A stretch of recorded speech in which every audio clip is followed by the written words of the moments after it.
This particular site is a matete picnic site, and let me turn the camera on that side. This river is known as Tarangire river.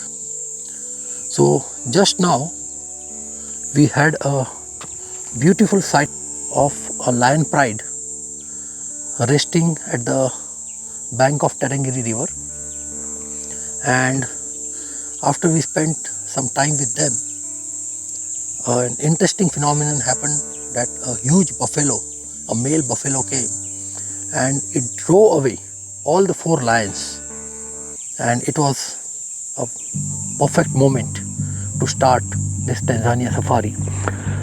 Have a look at that particular video.